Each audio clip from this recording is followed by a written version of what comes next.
Assalamualaikum, kalau yang hobi mendengar kisah novel.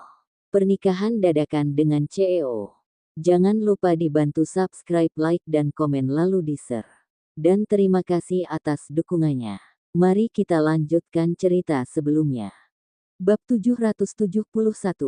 Selain amplop untuk Odelina dan Olivia serta Russell, Yuna juga menyiapkannya untuk Stefan. Karena tidak bisa membuat Stefan menjadi menantunya sendiri, setidaknya suami keponakannya juga sama saja seperti menantunya. "Ma," panggil Amelia sambil menarik kopernya turun. Yuna buru-buru meminta pengurus rumah keluar. Dia berbalik dan melangkah mendekati putrinya sambil berkata, "Kenapa lama sekali? Barang yang dibawa harus lengkap. Di mana kakak dan yang lainnya?" "Masih belum turun." Amelia menarik kopernya turun dari lantai atas. Amelia maju dan hendak membantunya, tetapi ditolak oleh putrinya. "Ma, tadi Mama minta pengurus rumah untuk melakukan apa?" "Kasih parsel tahun baru untuk Olivia dan Odelina. Mama minta dia untuk antar kasih mereka berdua." "Kak Odelina nggak mau ikut, padahal kita bisa ajak dia dan Russell juga." "Bakalan nggak ketemu sama Russell dalam waktu yang cukup lama. Waktu kita pulang nanti, Russell sudah berusia 3 tahun. Begitu lewat 2 hari ini, kamu juga sudah 27 tahun, ujar Yuna mengingatkan. 27 tahun juga masih sangat muda. "Ma, jangan minta aku cepat-cepat menikah. Aku masih belum menemukan lelaki yang cocok denganku. Nggak buru-buru, tunggu usiaku 30 tahun baru menikah. Kalau masih nggak ada yang cocok, aku nggak mau menikah. Biar saja aku menemani papa mama selamanya. Kamu ini, jangan terlalu memilih. Selama sifatnya baik, lembut serta bisa memaklumi kamu maka sudah cukup. Nggak masalah kalau latar belakang keluarganya lebih kurang dari kita. Nggak boleh begitu, kalau latar belakang nggak sama, bisa-bisa keluarga mertuaku memanfaatkan aku dan menjadikan aku mesin pencetak uang," balas Amelia. Yuna hanya diam saja. Cukup banyak keluarga di Mambera yang keadaan ekonominya lebih kurang dengan keluarga Sanjaya. Akan tetapi, mereka tidak memiliki anak laki-laki yang usianya cukup untuk menikah. Rata-rata ada yang sudah menikah atau yang jarak usianya terlalu jauh. Di keluarga Aditama ada beberapa anak laki-laki yang cocok. Sayangnya Amelia hanya menyukai Stefan saja dan pernah mengejarnya secara terang-terangan. Adik-adik Stefan sangat menghormati kakaknya itu. Mereka tidak mungkin memilih Amelia sebagai calon istri. Di Mambera tidak ada lagi calon kandidat yang cocok. Kalau memilih orang dari luar kota, maka jaraknya akan sangat jauh. Yuna hanya memiliki seorang putri saja dan dia tidak ingin putrinya jauh dari dirinya. "Ma, kalau kita sekeluarga keluar kota, berarti nggak bisa ketemu suaminya Olivia waktu tahun baru ini. Aku lumayan ingin bertemu dengan dia." Yuna tertawa dan berkata, "Kita ini keluarga, bisa bertemu kapan saja dan nggak harus ketika tahun baru. Kalau kamu penasaran, bagaimana kalau kamu tinggal di sini saja? Nanti minta Olivia bawa suaminya untuk ketemu kamu, bagaimana?" Amelia langsung menggelengkan kepalanya dan berkata, "Nggak buru-buru, aku mau jalan-jalan untuk melepas penat saja." Dengan berliburan dan menikmati pemandangan di luar sana, perasaan Amelia akan membaik dan lebih mudah baginya untuk melupakan Stefan sejenak. Sekarang, dia sudah tidak begitu sedih lagi ketika mengingat sosok Stefan. Olivia mengendarai mobilnya masuk ke dalam komplek dan langsung mengirimkan pesan untuk Stefan. Sebelum tiba di rumahnya, lelaki itu sudah terlihat tengah menunggu di depan sana bersama dengan Dimas. "Olivia." Stefan maju dan langsung membuka pintu untuk menyambut perempuan itu. Dia ingin membantunya turun dari mobil, tetapi langsung ditepis oleh Olivia. "Aku bukan orang tua yang susah gerak, gak perlu kamu bantu turun dari mobil." Stefan membalas, "Suami kamu ini pengertian, tapi kamu malah gak senang." Lelaki itu langsung membopong Olivia turun dari mobil. Wajah Olivia memerah tanpa sebab karena diperlakukan seperti itu. Bab 772. Di sana ada kakaknya dan juga Dimas. Perlakuan Stefan membuatnya merasa sedikit malu. Ketika lelaki itu menggendongnya turun, Olivia dapat menghirup aroma familiar lelaki itu. Dia tidak tahan untuk tidak mengelus wajah Stefan. Katanya dia tidak mau Stefan mesra padanya, tetapi ketika digendong perempuan itu justru mencuri kesempatan dalam kesempitan. Setelah meletakkan menurunkan tubuh Olivia di tanah, dia menggendong Russell dari dalam mobil. "Om," sapa Russell dengan suaranya yang manja. Dia mengulurkan kedua tangannya untuk menyambut Stefan dan langsung melompat masuk dalam pelukan lelaki itu. Gerakan Stefan sangat cepat, dengan mudah dia menggendong tubuh bocah itu dan mengangkatnya tinggi-tinggi hingga membuat Russell tertawa keras. Setelah bermain sebentar dengan Russell, Stefan menurunkan bocah itu lagi dan bertanya, "Russell kangen sama Om?" "Kangen," jawab Russell sambil mengangguk. Raut wajah Stefan berubah lembut. Dia menunduk dan mengecup wajah Russell sambil berkata, "Om juga kangen sekali sama Russell." Saat Odelina turun dari mobil, Stefan menyapanya dan dijawab dengan senyuman oleh perempuan itu. "Bu Olivia," panggil Dimas. Olivia tersenyum dan bertanya, "Kalian nggak pulang kampung untuk merayakan tahun baru?" Orang di komplek kebanyakan sudah pulang kampung dan hanya ada beberapa orang saja yang menetap di Mambera.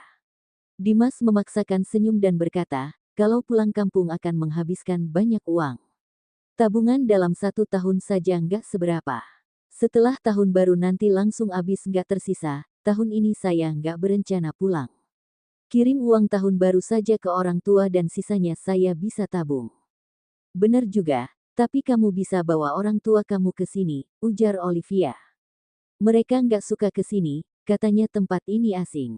Nggak ada orang yang bisa diajak ngobrol, jadi mereka lebih senang berada di kampung."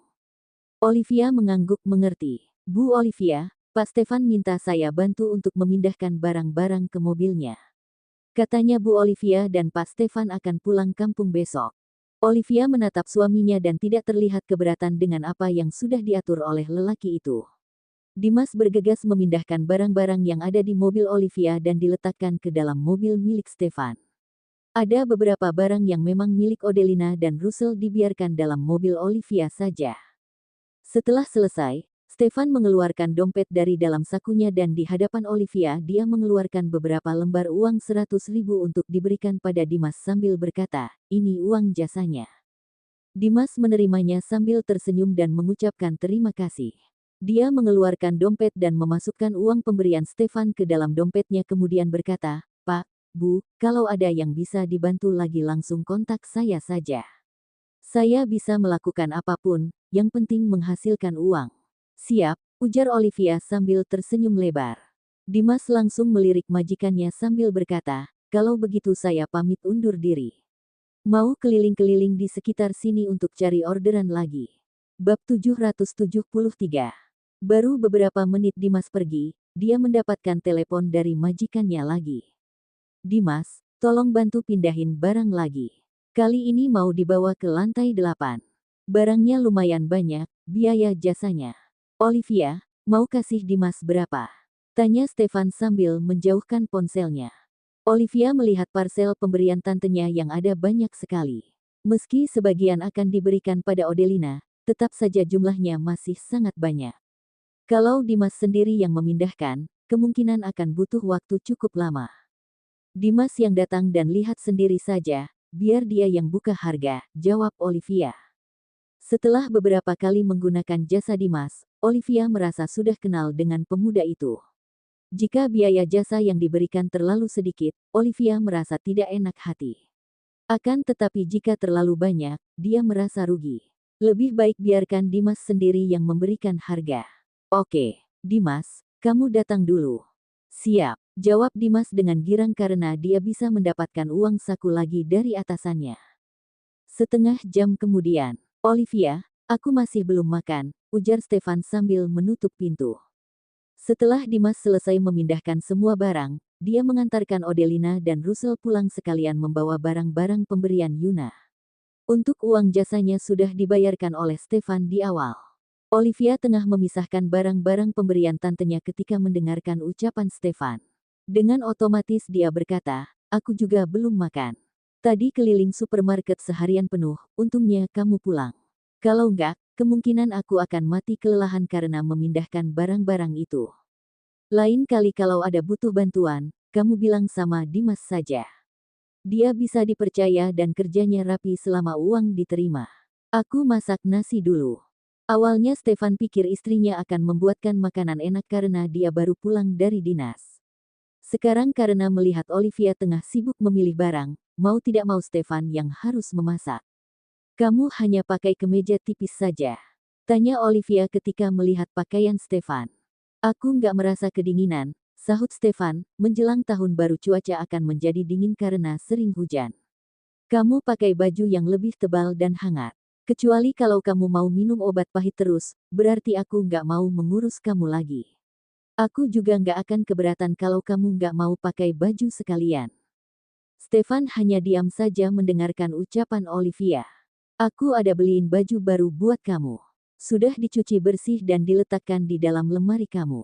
Stefan langsung tersenyum lebar dan berkata, Olivia, kamu baik sekali sama aku. Kalau aku nggak beliin kamu baju waktu jalan sama kakakku, dia bakalan ngomel karena di mata kakak, kamu itu lebih disayang dibandingkan adiknya. Stefan mendekat dan menunduk untuk mendekatkan wajahnya di hadapan Olivia. Bibirnya yang lembut dan hangat mendarat di bibir perempuan itu. Olivia secara refleks mendorong lelaki itu sambil berkata, yang serius, jangan sedikit-sedikit cium. Setelah itu Olivia menarik leher lelaki itu lagi dan mendaratkan kecupan di bibir Stefan. Hanya saja kecupan kali ini sedikit berlebihan hingga membuat akalnya sedikit hilang. Stefan menggendongnya dan membawanya ke dalam kamar. Stefan, panggil aku suamimu. Olivia tertawa dan memanggil lelaki itu dengan panggilan sayang. Keduanya merasakan kehidupan pengantin baru untuk sesaat hingga pada akhirnya yang keluar dari dalam kamar hanya Stefan saja. Bab 774. Lelaki itu berjalan dengan santai ke dalam dapur sambil bersenandung ringan. Stefan berencana menyiapkan makan malam yang lezat untuk istrinya tercinta. Dia membutuhkan waktu 2 jam untuk selesai memasak makan malam mereka kali ini. Stefan memandangi meja makan yang dipenuhi masakan kesukaan sang istri yang dimasak oleh dirinya sendiri. Dia mengeluarkan ponsel dan mengambil foto untuk diunggah di media sosialnya. Unggahannya kali ini membuat media sosialnya ramai kembali. Banyak yang meninggalkan komentar di foto tersebut. Pak Stefan, saya bisa ke sana sekarang. Masih keburu. Pak, saya baru tahu kalau ternyata Pak Stefan pintar masak. Pak, cepat kirim ke sini. Biar saya bantu habiskan. Kakak ipar benar-benar beruntung, aku iri. Aku sudah bekerja sama kamu sekian tahun, tapi belum pernah satu kali pun makan masakanmu, komentar Reiki. Stefan langsung menyimpan ponselnya setelah mengunggah foto tersebut dan tidak melihat komentar teman-temannya dan rekan kerjanya lagi. Dia kembali ke kamar dan menemukan Olivia yang baru keluar dari dalam kamar mandi. Melihat lelaki itu membuatnya langsung mencubit Stefan. Sakit, istriku, kamu mau membunuh suami kamu. Berlebihan sekali, cubitnya pelan-pelan saja, memangnya sakit sekali. Kalau enggak, kamu balas mencubitku. Stefan mengelus wajah istrinya dengan sayang sambil berkata, aku enggak tega mencubitmu, justru aku sayang sekali sama kamu. Mulut kamu manis seperti madu. Padahal dulu susah sekali untuk membuatmu bicara. Stefan mengambil pengering rambut dan membantu Olivia mengeringkan rambutnya sambil berkata, dulu kita berdua hanya tinggal bersama, sekarang kita sudah jadi suami istri yang sesungguhnya. Makan malam sudah selesai. Sudah, setelah rambut kamu kering kita keluar makan. Aku masak makanan kesukaan kamu semua. Hati Olivia menghangat dan dipenuhi oleh kupu-kupu yang berterbangan. Lelaki itu masak sendiri semua makanan kesukaannya. Sedangkan Olivia biasanya masak sebagian kesukaan Stefan dan sebagian lagi kesukaannya. Stefan mengorbankan semuanya ketika berhadapan dengan Olivia, sedangkan perempuan itu hanya setengah hati saja. Mendadak Olivia menyadari kalau rasa cintanya tidak sedalam rasa cinta Stefan dan dia merasa bersalah. Dalam hatinya, dia memutuskan untuk memperbaiki diri dan sikapnya. Ketika Olivia melihat makanan yang ada di meja makan, dia berkata, banyak sekali. Semua makanan ada dan lengkap. Stefan, kamu selalu ekstra setiap masak. Tanya Olivia sambil mengeluarkan ponselnya. Aku mau foto dan kirim ke media sosial buat meracuni mereka, kata Olivia. Stefan menatap perempuan yang tengah mengambil foto itu dengan sayang. Dia mengunggah foto dan mengirimkannya di media sosial dengan komentar, masakan suami membuatku menganga. Junia yang diajak makan oleh Reiki melihat unggahan Olivia. Dia langsung menunjukkannya pada Reiki yang langsung terdiam ketika melihat foto tersebut. Pasangan ini benar-benar hobi sekali pamer kemesraan. Nggak ngangka Stefan yang dingin ternyata pintar masak. Dia baik sekali sama istrinya, benar-benar suami idaman. Aku akui kalau aku iri dengan Olivia yang begitu bahagia. Bab 775. Junia menatap Reiki ketika mengatakan kalimat tersebut. Hal itu membuat Reiki merasa sangat tertekan karena dia tidak bisa masak. Lelaki itu tidak akan bisa masak makanan enak seperti apa yang dibuat oleh Stefan. Dia mengumpati teman baiknya di dalam hati.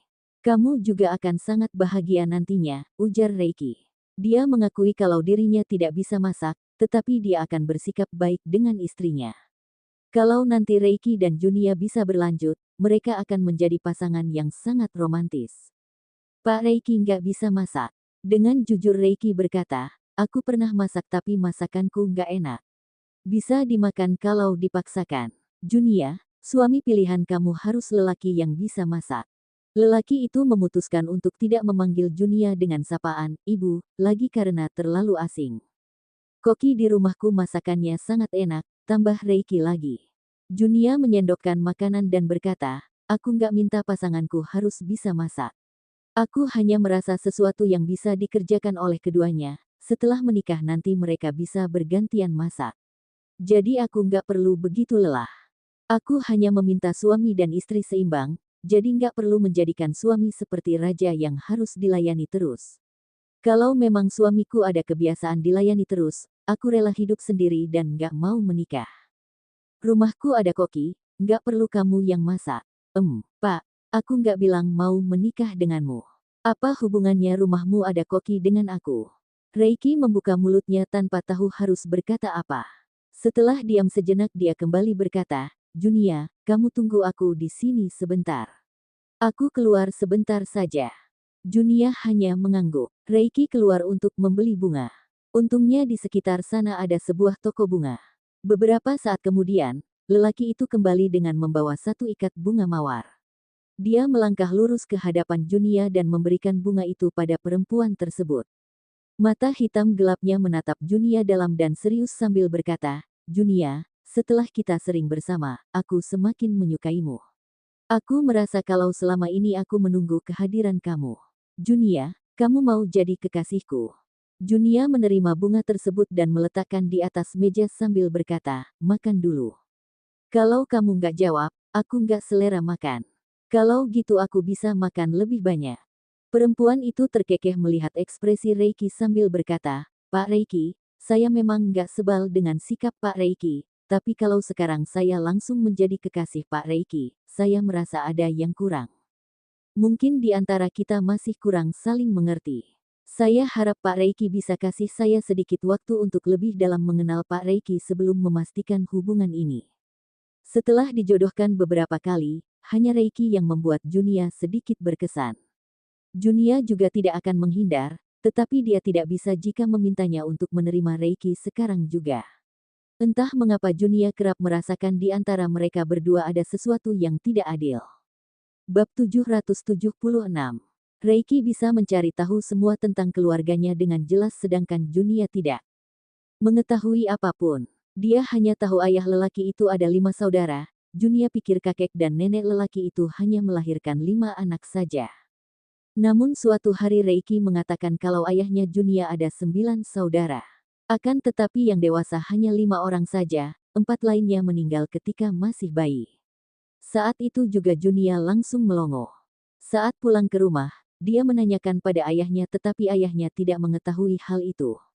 Junia bertanya pada neneknya lagi dan dibenarkan oleh sang nenek. Kehidupan orang dulu memang sangat sulit, mereka memiliki banyak anak, tetapi pada akhirnya ada yang meninggal saat masih bayi. Bahkan nenek menanyakan dari mana Junia mengetahuinya. Keempat anaknya nenek yang meninggal merupakan anak yang lahir di awal, sedangkan 5 yang terakhir yang berhasil tumbuh dewasa. Oleh karena itu, ayahnya tidak tahu kalau dia pernah kehilangan 4 saudaranya. Hal itu membuat Junia menyadari bahwa keluarga Ardaba jauh lebih kuat dibandingkan yang dia bayangkan. Junia berbicara pada Reiki sama seperti apa yang dia sampaikan pada Olivia tanpa ada yang ditutupi. Dia tidak tahu apapun tentang lelaki itu dan tentu saja hal itu membuat Junia merasa tidak adil dan takut. Dia takut dengan kekuatan yang ada di keluarga Ardaba. Meski dia menyukai Reiki, Junia tidak berani langsung menerima pernyataan cinta lelaki itu. Dia ingin mengenali lelaki itu lebih dalam lagi. Reiki tampak sedikit kecewa, tetapi dia tidak marah dan kecewa. Oke, aku akan menunggu kamu. Nggak peduli seberapa lama waktu yang kamu butuhkan, aku bersedia menunggu. Aku akan tunggu sampai kamu benar-benar mengerti dengan aku dan bersedia menjadi kekasihku.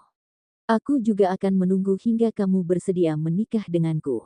Tapi Junia, kamu bisa kasih tahu aku kenapa sekarang kamu keberatan menjadi kekasihku? Saat masa pacaran juga bisa saling mengenali pasangan masing-masing, tanya Reiki.